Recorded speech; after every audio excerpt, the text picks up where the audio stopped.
Ito yung mga alaga natin na mga sisiw. Unang labas nila. Praktisin natin silang kumain na sa labas. Sa pre-rinse. Malaki na.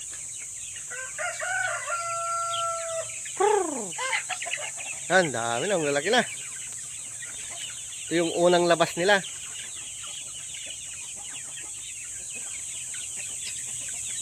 Ito na yung mga unang batch na alaga po natin.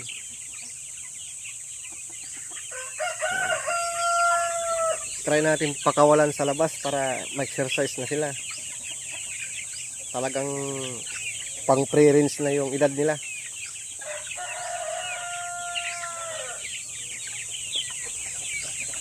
Yung doon yung sa breeder. Yung mga pinapalaki po natin.